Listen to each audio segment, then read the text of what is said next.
Let's get comfortable. So, when we work with our spines, the spines need to be very elongated. We need to be aware of how sometimes the chest will cave, the shoulders roll forward when they do the shoulder blades lift and pull apart, and the belly is sometimes just very soft. So we mentioned this last week, I believe it was, the fourth thing, well, there's five. If we include rooting the bottom of the pelvis down, those belly bones. So that's number one, is to get balanced in the pelvis. And that's that feeling of left-right levelness. And then forward and back. Are you rolling back? Are you rolling forward? If you roll back, a lot of times that means that you just need to sit a little higher so you can sit upright. And sometimes we roll forward, and that means we're a little hypermobile, and we're just usually, sometimes when we're hypermobile, we fall into our weak areas. So we end up making the low back curve a little bit bigger than it needs to be. So you just have to rock the pelvis back. And then lift the spine all the way up. Extend up, extend up, extend up, which counters this posture, the slumped forward posture. Then number three, so it's easy to remember, 5 things. And when you hear these, then incorporate them repeatedly throughout the day. Keep my spine lifted. Lift the chest, which counters that it collapses. Draw the shoulder blades down and towards each other, but be careful. And I will say this all the time because we don't want to go too far in the opposite direction where we end up working towards that military flat back. When you adjust the shoulder blades, the shoulder bones, they should just follow along. So you don't even have to mention them. And then the last one is that lift of the lower abdominals, the pit of the abdomen.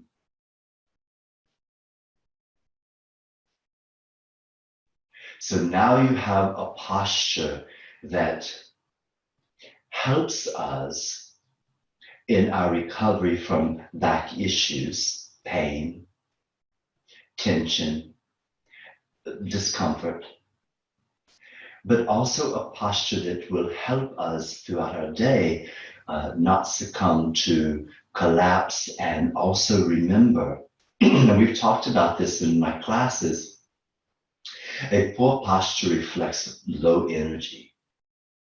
So when we, even without thinking that I need more energy, I can just change my posture and suddenly I feel better. I feel more alive.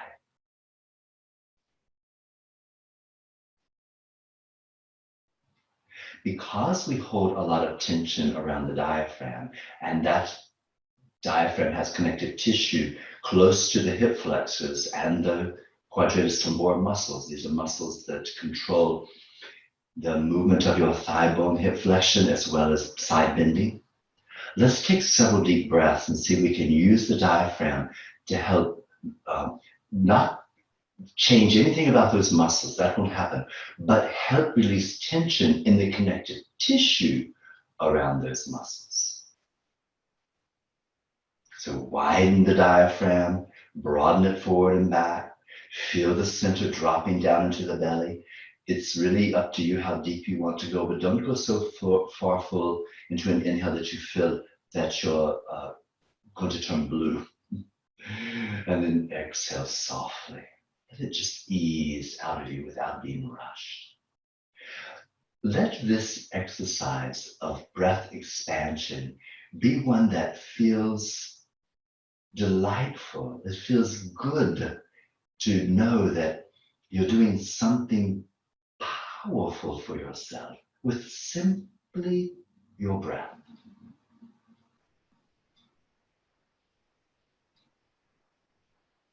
You know the secret. How many people don't know this? I can actually release muscular tension or the connective tissue related to a muscle simply by deepening my breath.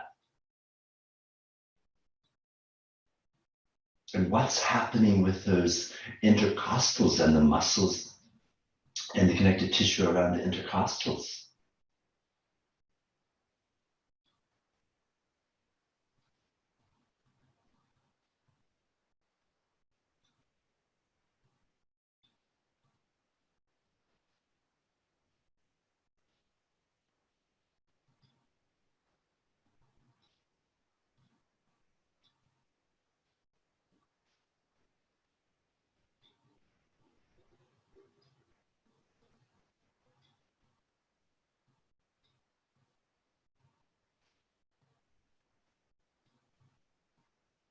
Relax your breath.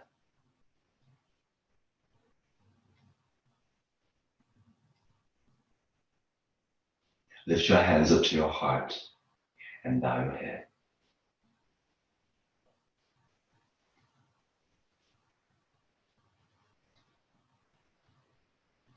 And then release your hands and open your eyes. Now, 2 shoulder stretches before we move into the seated twist, Parsva Virasana. So when we take our hands behind us and do this chest opener, if you need a little bit of help, have your belt handy. Number 1 is the one that we do for shoulders over the head. That opens up the armpits, the shoulder muscles of extension. Remember to bow the head. Why? Pull the shoulder blades apart and reach way up and see if you can feel your wrist opening up. So this becomes your wrist opener. And then release. Now let's take that belt, if you need a belt, or interweave the fingers behind you.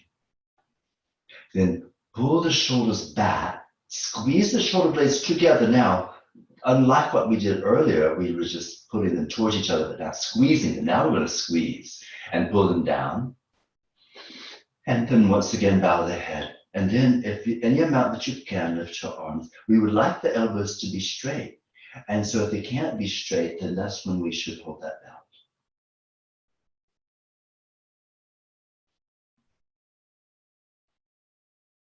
And then release. But now we'll do our twist. Twist right. And don't forget to keep the lift. Everything that we did, we still got it. The routine, the lift, the open chest, the shoulder blades in place, the pit of the abdomen lifted. It's like you have to keep playing that record over and over. And you're doing things around the house. Are you slumping when you vacuum, or you're sitting up or standing up straight? I don't think we sit when we do the vacuum. Oh, but that will happen when they invent the riding vacuum cleaner, right? Oh, pump your thighs. Okay, so let's get on our backs and do our have your belt. Keep that handy, because you know in a back care class we'll be stretching the hamstring.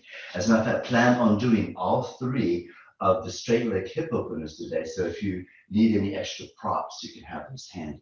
No traction today, but if you were to slip the extra belt on because you wanted to do traction on your hip, that would be fine. I would know the difference. But go ahead and lie down, take your arms overhead, and let me scoot a little bit more since that's the chairs right there.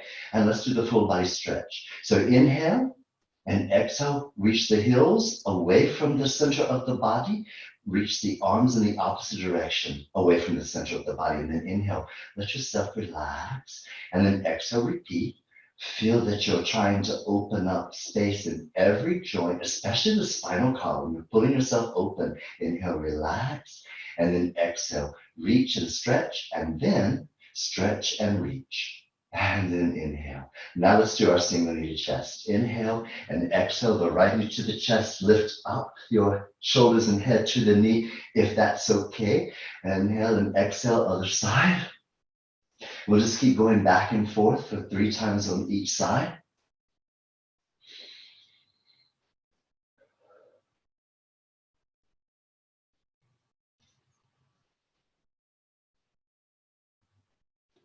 Good, and then right into double knee to chest. And some of you may already be there, that's okay. You don't have to keep up with me directly, but do move methodically. I mean, pay attention. Pay attention to your movements. Why I'm doing this postural assessment course, And it really is like a review for so many things that, like, people in my other profession already know and already do. But it's just a good reminder sometimes to review things that you've been taught. And one of the things that they're encouraging us to do is encourage our students or our clients to always pay attention to your movements. And we talk about that in yoga a lot. Pay attention, pay attention. But sometimes we get a little distracted and we start thinking about what a beautiful day it is and how isn't it nice that we're sequestered in our homes and we can't go out. But we must, when we're doing our practices, pay attention to your body. For example, now stretch your left leg out straight and make sure that it doesn't relax. And put the right foot on the left thigh. And so you can also, the open hip students can put the right foot on the floor on the outside of the left leg. And then place your left hand on your outer right knee and twist over to your left. The right arm and shoulder should stay on the floor. So paying attention means that I never let that left leg relax. Paying attention means I keep the pit of the abdomen lifted because I know, because Terry said so, we never do a twist in a relaxed way. We must always have abdominal support and anything else in the body to help lengthen. The spine must be lengthened. And of course, that isn't just coming from me, but coming from many of my teachers, especially Adil Pakriwala.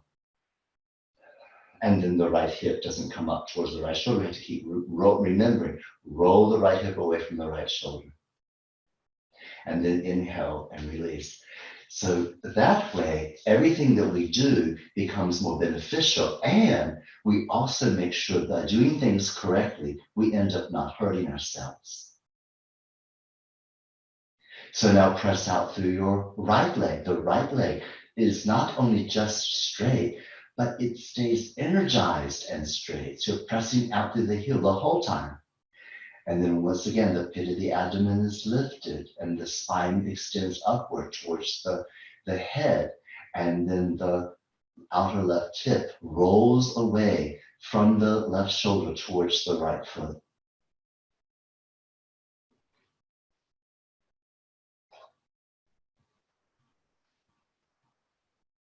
And then release. Now, once again, let's do this review. We did this recently.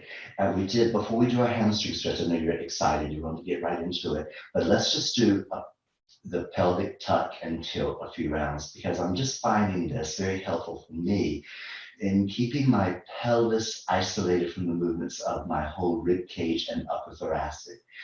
The lumbar spine moves and must is connected to the pelvis, but the thoracic spine should rest. So if you'll put your hands right here on your lower ribs and then remind them to seat to the floor. And then inhale, and as you inhale, do a pelvic tilt, and you'll feel the lumbar spine lift up off the floor. There's a bigger arch now because the pubic bone dropped between your thigh bones. And then do a tuck, and that means that the tailbone is rising towards the ceiling and the pubic bone is moving towards the floor, and your low back is getting closer to the floor.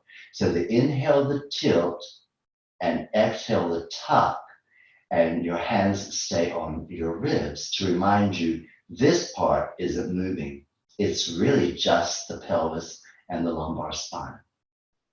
And then we'll do it with the breath.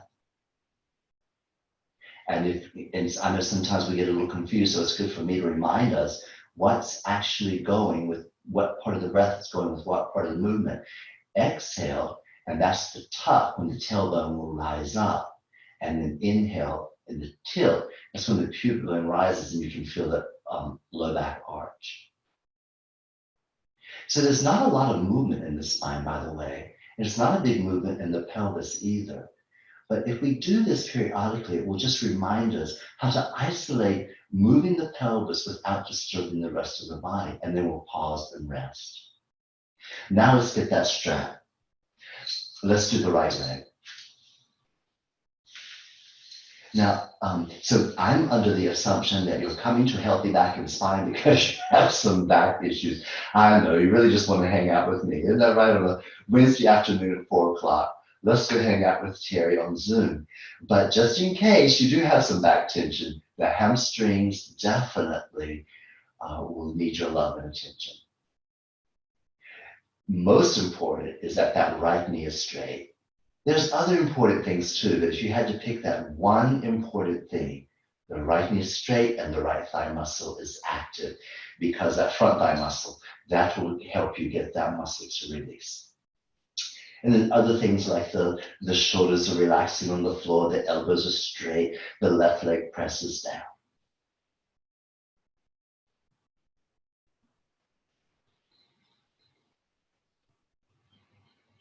And then we'll release and we'll stretch the left leg. So let's take the left leg up.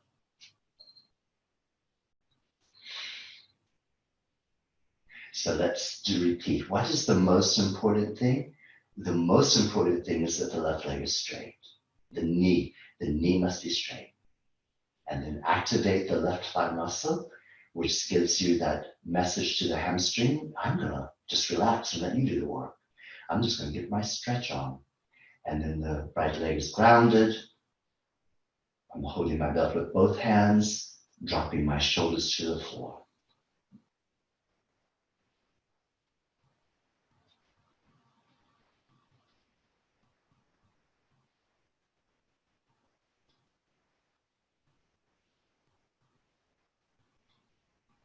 And then we'll release that leg. I'm going to turn this way and that way in case you get a little confused on what happens when we do the outer hip. You can just peer up and see what the straight leg will do. I think everyone knows this, but I'm going to do my left leg to mirror your right leg. So take your right leg back up. Now from the back, you might not be able to tell, but I want that leg straight again. And I'm going to take my right hand and stick the thumb in the hip crease and do that movement there.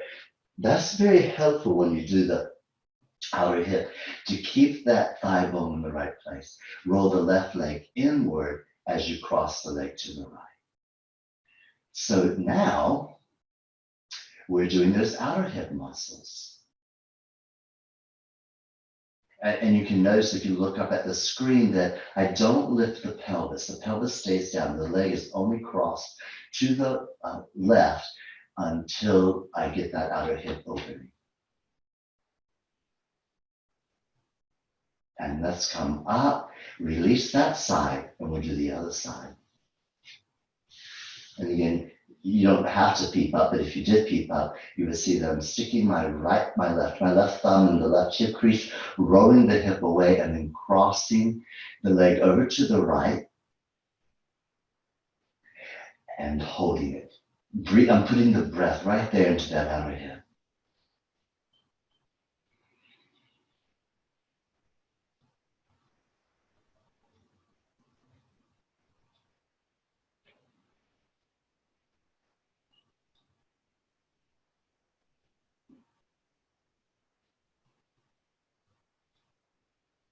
And then bring the leg up and let's release. Now remember, when we do the inner thigh, if the leg is, especially if you were someone that came to me for private and you had a lot of back pain, and we noticed that you had tight inner thighs, when I have you take your leg to the side, I'm going to put some support here because that heavy leg can actually strain the low back. So if you think that you need some prop here, like blocks are kind of hard, but you could use a block. But you could put a couple of folded blankets if you've got a bolster good. If you don't have a bolster, then you need to put that out there to your friends and family. By the way, some events coming up and you can buy me a present and give me a bolster. So you have to put those things out. Now's the time to tell when people say, well, is there something I can do for you? You say, yeah, here's my prop list. Go to Amazon.com and help me out. Don't let that left leg move. Let's take that right leg out to the side. Or whatever. There's a lot of good sites out there. There's some good prices on yoga props too. Just remember this: if you find some of the really cheap things, they'll be like cheap blocks. They're so soft and wobbly, they're not really of much value. But there are good prices out there. So the difference between something really super cheap and of not much worth and something very affordable. But remember, it's not our job to buy our presents, our yoga props. It's our job to let people know what they can get us as gifts. You didn't know you were going to get that lesson today. On the exhale, lift that leg up and release. And then let's do the other side. right leg. Keep it grounded as you take the left leg out to the side. Remember, you've got a prop there to help you. Now, we don't over prop the leg unless you have pain and prop it up out of pain, but you do want to prop it at that place where you have the stretch.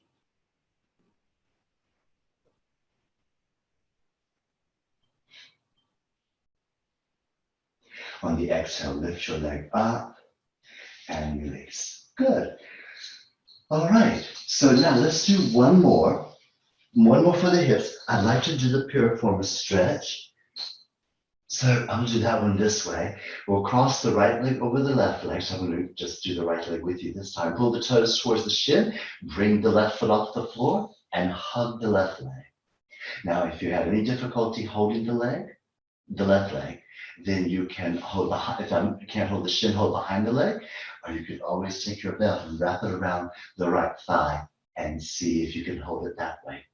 Another option is if you're very tight, you could put this left foot on a wall and just hold the right leg in place that way. Now we'll breathe into a very tight little area.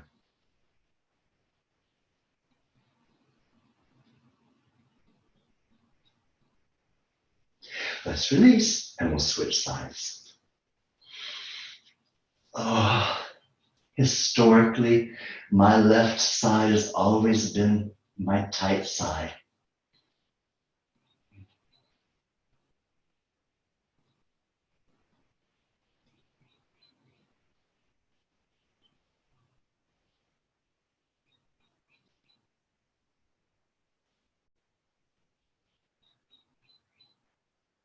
And then release. Now let's do, because we do internal rotation a lot for the external rotators, but we don't do external rotation often. At least I feel like I'm not teaching it often enough. So I want to make sure that we're doing it. Let's just do it with the left leg straight and the right leg in the position to release tight internal rotators. For this one, I'm going to spin back around this way. I'm going to start sitting up and then I'm going to lie down. So you can go ahead and lie down and just listen, or you can watch if you like. The left leg is going to stay straight. And when you lift the right leg over it to cross it so that the leg is in external rotation, you want to make sure that this shin, this little instep area of your lower leg is above your right kneecap, the left kneecap, I'm sorry, it's your left knee. And then the outer ankle of your right leg, that bone that sticks out, you don't want that on your leg. You want on the outside of the leg. So now this is in the right position, and then you pull the toes up towards the shin, and that will help. The knee is at a very acute angle. You see, it's very angled here. So we want to protect it because it's pretty wobbly in this position. Now pull the toes towards the knee and that will help. And then we begin to lower the knee and that will create external rotation in the thigh bone, which will then help release tightness in the internal rotators. So I'm going to lie down now and do the work with you. So let's just, and I'm going to add the traction instruction. We know we're going to keep the toes pulled up towards the shin. So that's for knee safety. And we know we're going to create external rotation by moving the thigh bone downward. So when it starts to go down, it naturally rolls a little bit into external rotation, but we should create a little traction. So we don't have anybody around us to pull the thigh a little bit for us. So we're going to press the thigh bone towards the knee. That's one direction. Traction has to be done in two directions, right? So two directional movement. Something's got to move in the other direction. So we use the pit of the abdomen pulling the pelvis towards the heart. And that will create a little bit more space and you might get a little bit more movement.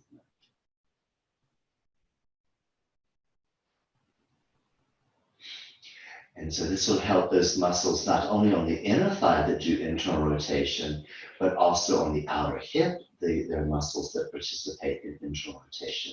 And so this is going to address both of those. But let's lift the knee up and straighten that right leg out into the other side. So once again, this time I won't sit up because we know enough. We know enough to just set ourselves up. Let's check the two bony prominences and make sure that we are in the right location in respect to them. The shin of your left leg is above the kneecap, the right kneecap, and the outer left ankle bone is off the right thigh bone to the right of that leg, and then pull the knees up, and pull the knees up, pull the toes up to stabilize your knee joint. Then move the thigh bone in the direction of your knee, lift the pit of the abdomen, and now spin that thigh bone into external rotation by moving it towards the floor. And then keep breathing. Use your mind in the inner thigh area, the outer hip area, the inner groin area. You can feel all those places revealing themselves that need your attention.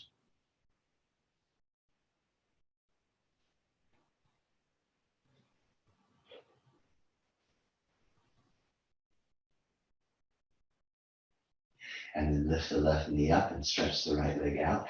Do a couple of knee pumps, like squeeze and squeeze the quadriceps, let the thighs help restabilize and align the knees, and then relax, and then do that again, and then relax. Now let's go ahead and bend our knees and roll over to the side, and we'll come into the all fours position and do the cat and the cow for a little bit more spinal mobility now, as well as also we'll do some lunges and get into the psoas and hip flexors. So let's also have our bricks up at the front of the room. So cat and cow, followed by lunges.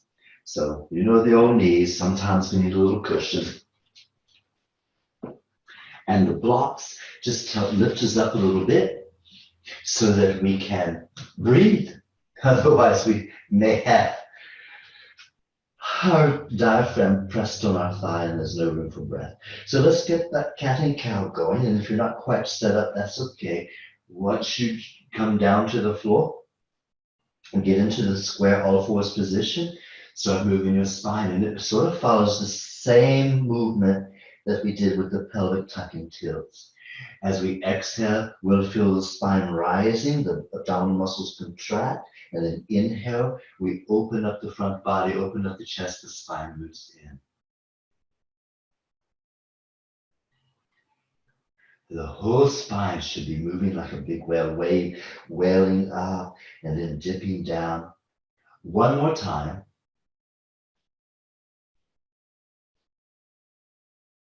And then come to neutral. Now let's bring these blocks on the mat and take the right leg forward. So just do one lunge today. So we'll spend a little time on this, but we'll do some different things with it. So number one, I want to make sure that my right knee is over the ankle to start with, but I do want my left knee back enough so that I can feel like I'm lunging forward. When I lunge forward and my knee goes a little past my ankle, that's not a big hairy deal.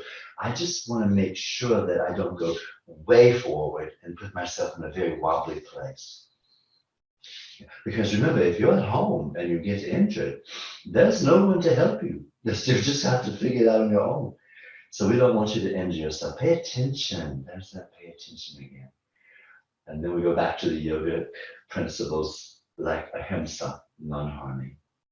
So we got that left knee scooted back as far as it will go, and we actually lunge forward so that we can feel that front left hip flexor stretch. We've lengthened it as much as we can.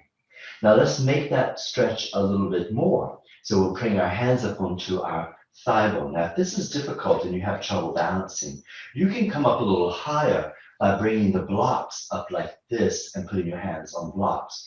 You'll have a wider base of support and you'll be more stable. But if you place your hands on your thighs, you can press yourself up even higher. And when you're doing this, you want to make sure you've got the pit of the abdomen lifted. That will protect your lower back.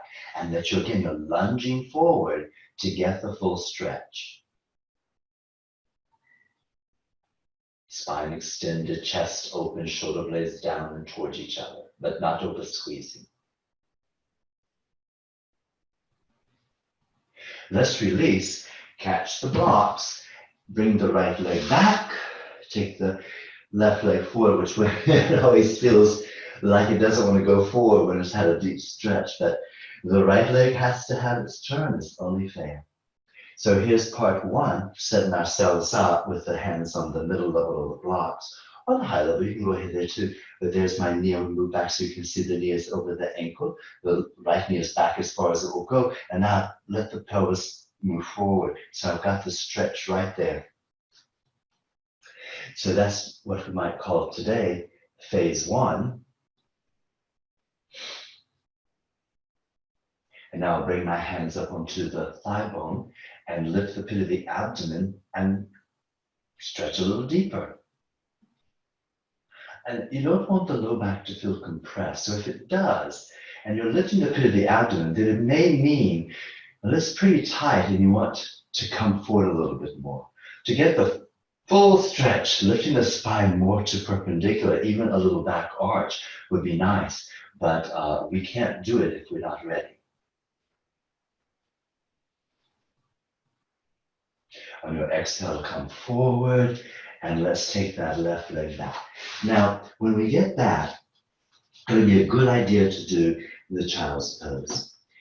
If you keep your legs together, you might be a little bit more rounded in the back, and that may feel good, but some people feel that they can't breathe. So separating the knees may also be another option for you.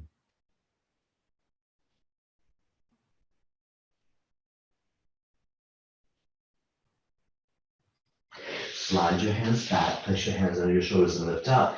And now let's take our hands onto a wall somewhere around the room and do a half forward bend. I know we miss having the bar to hold onto and lean back, and you've got your kitchen sink, you can go into the kitchen, but you can also create a similar effect simply by pushing the hands into the wall, and then you get that opposite reaction of the spine lengthening away from the wall. So I will use my touch to see, yeah, you can still see me, mostly, but you can imagine my hands are a little bit like shoulder level, maybe even a little higher. And then I step back. And once you come back, you have to sort of check yourself out. You don't have anybody to look at you, perhaps. So you have to make sure that you want to see that your hips are over your knees, are over your ankles. And that if you put yourself at a right angle, so if I drop down and make myself more right angle, is my spine able to dip into my body? Because if my shoulders are tight, or my hamstrings are tight, or my thoracic spine is tight, I might actually look a little bit more like this in the shoulders. So I should take my hands up a little bit, you see, and then I can open everything up better. Better to be more of like an obtuse angle than the right angle.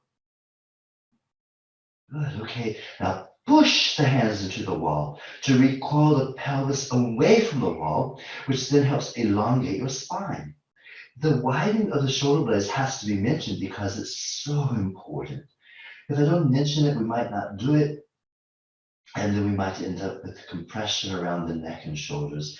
So pull the shoulder blades wide. Keep squeezing your thigh muscles to lift the belly bones. It's very important that we do these things. Okay, that feels pretty good. So I'm going to lift up and step to the wall. Oh, and don't worry, it's not over. We're going to repeat it, but take the right leg forward and the left leg back. So we're like in that Parsvottanasana pose where we're going to go over one leg, but we're just going to go halfway. And that pose, when we do it with the hands on the wall, allows us to continue to lengthen the spine, open up the hip and the hamstring on the front leg side, open up the calf muscle on the back leg side. So you get a lot going on in one simple little practice. I'm going to keep my hands about the same level for me. So you figured that out already. And then you step back into your half forward bend. You see? I'm back in my forward bend. Now I'm going to keep my feet a little bit wide. So as I take my right foot forward, now when you take the right foot forward, don't go too far.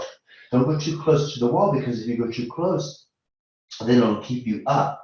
Your shoulders up, you won't be able to lengthen back. Then take the left leg back and turn the heel in and straighten your right leg. So if you look at me for just a moment, you can see about how you should look, and then go back to your practice. So if you have to run away from your computer screen or your iPad screen and you can't see it for a moment, just take a peek and then go over and do this work. And then here's what happens. You pull the right hip back and move the left hip forward to try to create some balance and symmetry in the pelvis. Then you squeeze both thigh muscles to keep the leg strong, but focus on the right thigh muscle to keep the right hamstring relaxed so it will stretch well. And then press that left heel to the floor. So if you don't feel a stretch in the left heel, you can wiggle the left leg back a little bit more, as long as it doesn't disturb the balanced pelvis. Then push the hands into the wall and recoil the pelvis away from the wall to lengthen your spine. Okay, that feels pretty good. So let's release. Bend the right knee, step up, put the left foot right beside the right foot, because if you measured yourself well, why ruin a good thing? You know where that foot should be. And then step the right foot back and put it in about the same place where the left foot was.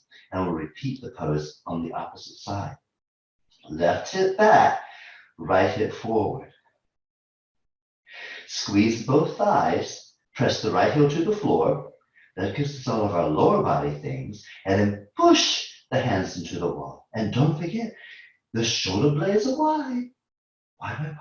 And we won't drop the head either, because that will close the throat. Keep the neck neutral. Remember, the more you push into the wall, the more the pelvis will recoil away from the wall, and the more space you'll get in your spine. And then release. That took care of a lot of things. So I hope you did that fine with me. I can only hope it's the hardest thing about teaching Zoom is who knows what we're all out there really doing in Zoom. But I trust you. I think you're behaving yourselves. Let's sit on something. And whatever you sit on, it should be so that you feel pretty balanced in your pelvis. Your thigh bones are pretty much parallel to the floor. Your shins are going to be able to be perpendicular to the floor. And if it's not, like if you're sitting a little too low, that's easy to fix. You put a blanket under your pelvis. And if you're sitting too high, that's easy to remove. You just put a blanket under your feet. You bring your feet up, so everything becomes pretty square. And then your pelvis, you want to make sure that it feels like we talked about earlier. It's not falling back, it's not falling forward, it's not heavy on the right, it's not heavy on the left. It's centered. And then what did we say at the very beginning? Lift up, keep the chest open, shoulder blades down and wide, shoulder blades down and toward each other without squeezing. Now we're ready to turn. Lift the pit of the abdomen and turn to your left. I'm just going to use my right hand on my leg and take the left hand and reach. I can hold onto my chair back or put my hand on the chair seat. Anything that you can find that feels comfortable for your left arm to hold onto and help you keep that lift up.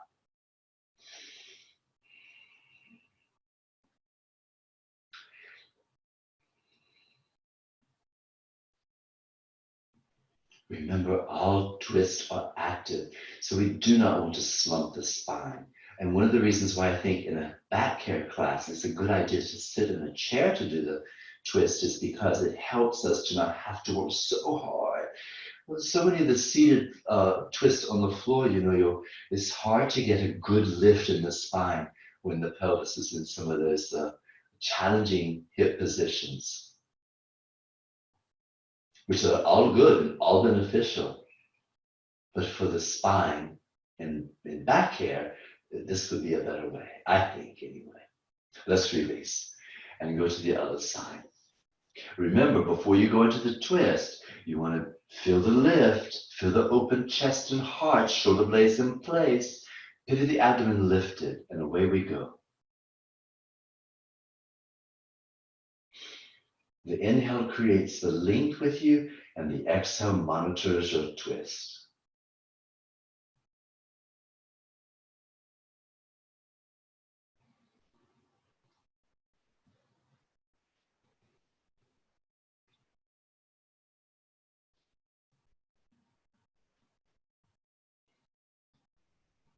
And then release. Good.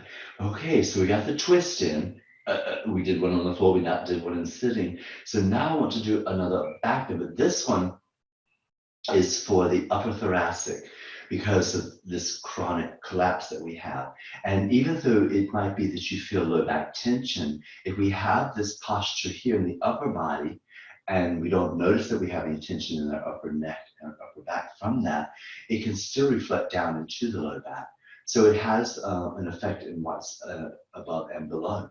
So let's do this. So I'm going to turn my chair sideways. Now remember, I know that you don't all have metal folding chairs, but I want to share Mary Lewis is our promoter of Target, where you can actually, she said, so she can verify this after class because she's with us. She ordered it and then went and they brought it out to her. So, and you have different colors you can choose to coordinate with your home decor.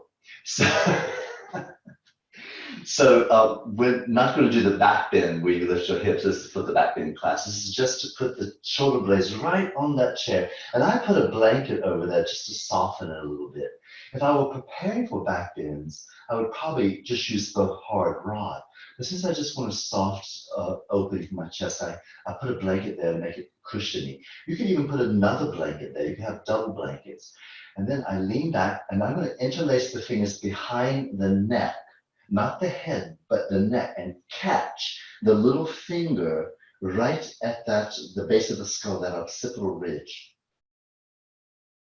And then point the elbows up as I lean back.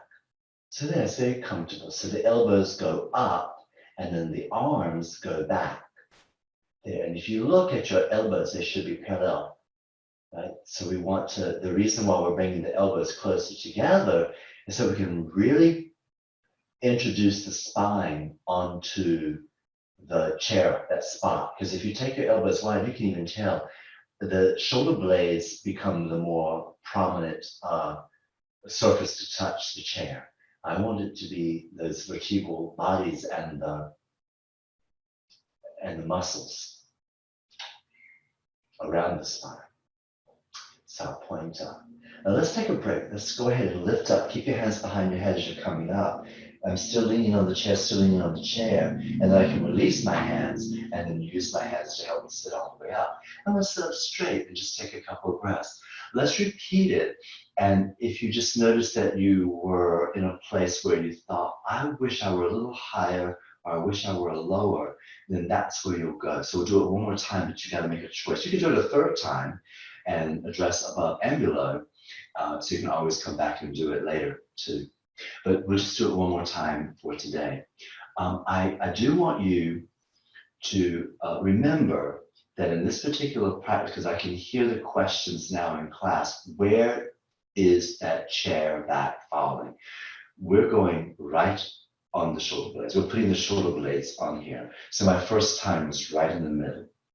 And the second time will be, I'm either going to go above or below. Now for me today, what I feel like I need is to go a little bit below, going down towards more the mid back. So I'm going to scoot a little forward and then repeat the hand position, little fingers right at the occipital rib, and the hand, the heel of the hand, the outer heel of the hand, right there at the base of the skull.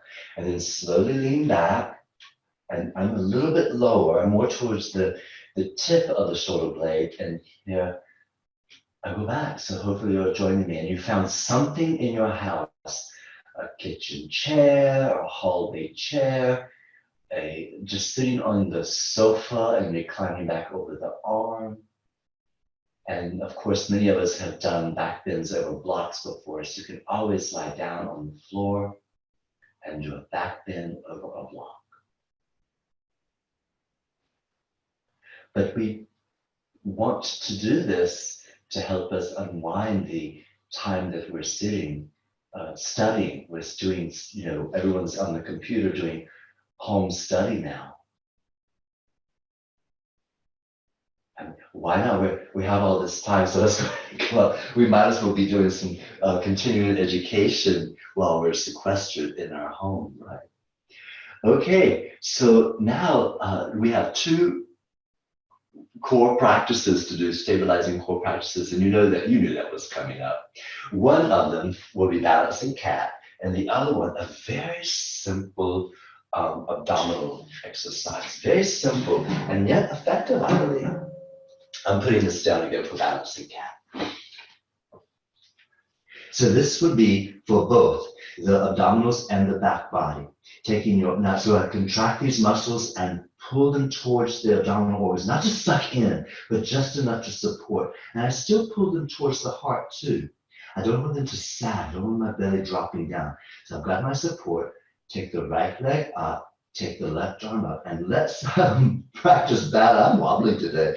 There, reach through the right heel and the left fingertips.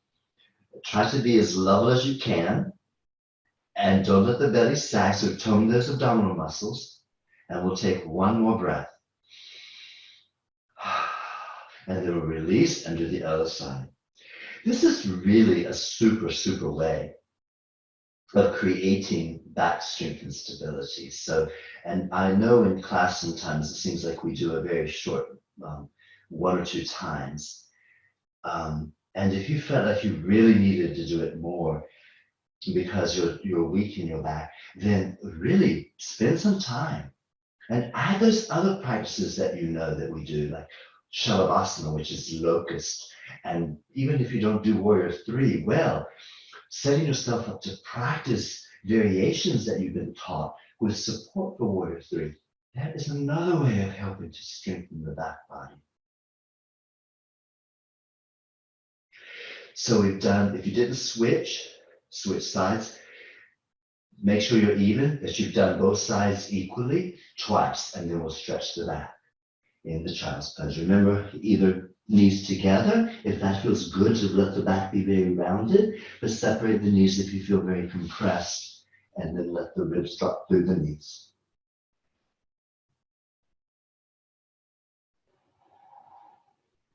Slide your hands under the shoulders and lift up.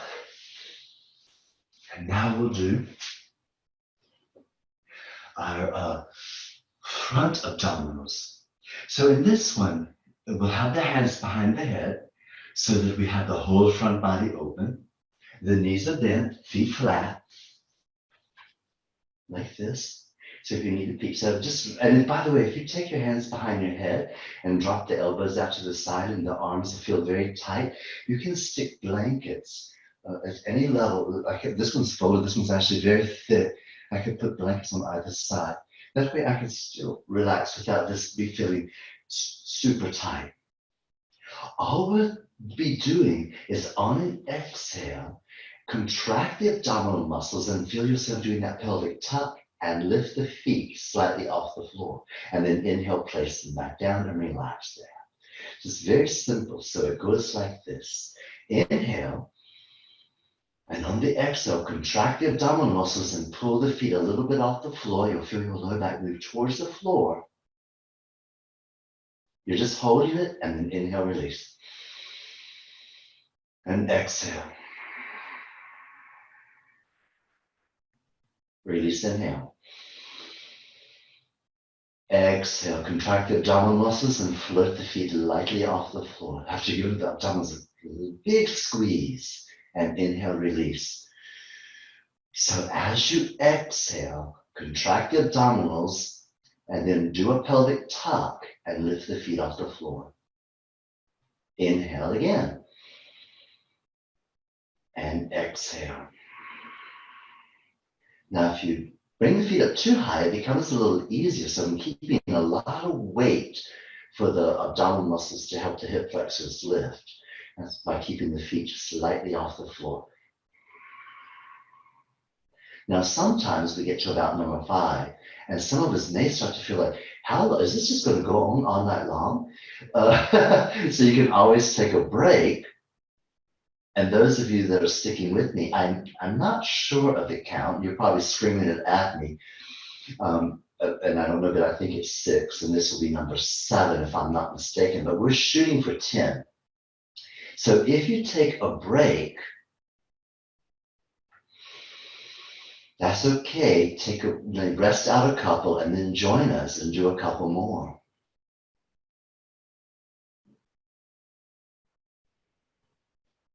And sometimes you're talking like I am and you lose count, which means you're not focused completely. And so you just do them until you feel like you can't do them anymore. So I'm going to do one more. And if that wasn't 10, or it was over 10, whichever, it'll be up to you to complete your repetitions, your goal, your own personal goal. Now the arms will love to come out and rest by your side now. And it'll be good to do a bridge pose to help lengthen and open these muscles that you just worked so hard to contract.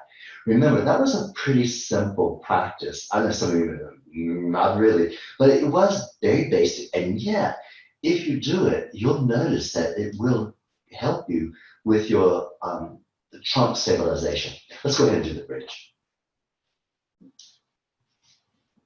We don't have the bones around the waist that we have around the pelvis and the shoulder girdle and the skull. It's just a spine. And it's held in place by a lot of muscles. The abdomen and the low back muscles really have to work well together to support the torso. So that little practice becomes very important. All right, so now let's do the rocking. So separate your feet, little toes as wide as the mat, and then let your legs begin to rock side to side. Nice little rockings. Remember, if you liked this class and you like things about it and you'd like to repeat it, Delpha does, in time, she gets these edited, she'll get them on the website, and you can certainly take another journey and repeat those abdominal exercises. You can always fast forward and say, I want to do those and double them up, triple them up. Okay, now let's do one hook line twist. Since we did a lot of twists today, we want to finish with one that is one of my favorite ones. So bring your feet close together. Your arms can just rest by your side. Lift the right leg up and hook it over the left leg. That's why it's called hook line. You're hooking your leg on top. It's not. Sometimes when I do this in class, people start to wrap the top leg around like the eagle leg. It's not that pose. That's different. That's called the Garudasana twist. This is just hook line twist. We'll use the right leg to pull the left knee towards the floor. It doesn't have to end up on the floor. But if you do it well, if you follow my instructions, you're going to get this wonderful stretch in the left side of your waist. Then lift the legs up as you inhale and switch sides. So make sure, and sometimes maybe the outer hips are a little tight. We don't get to hook as tight as we'd like. Just do your best and let's twist to your left. So the left leg is bringing the right knee down.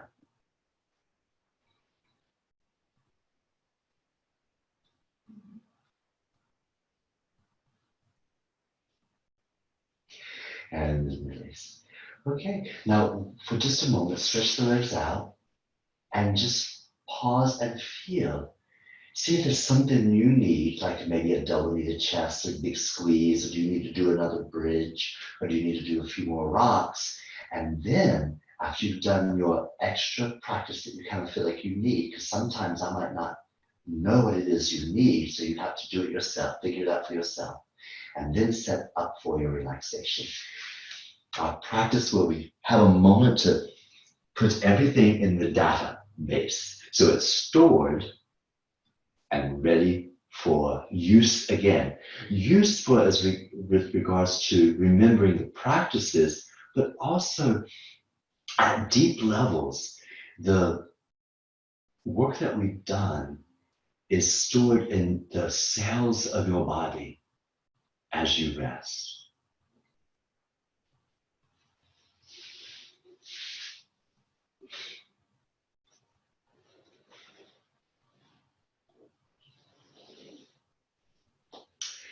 Use the props that you have to make yourself comfortable.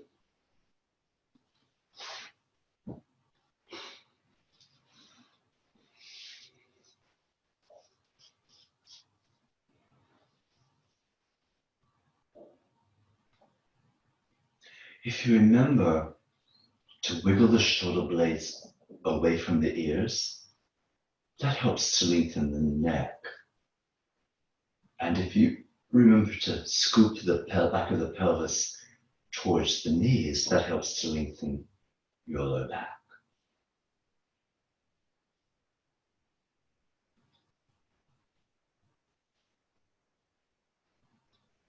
It takes a moment for everything to let go. So give it time. Let that be your focus now.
Take a slow, deep breath into your body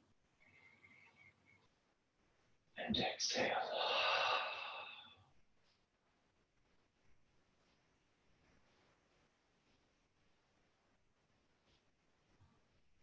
Bend your knees and then gently rock your legs side to side.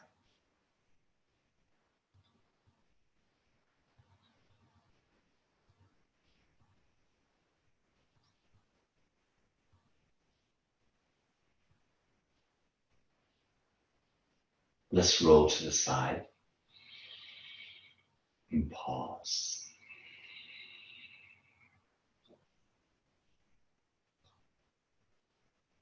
Now, if you will, use your hands, press into the floor, and come to sit up.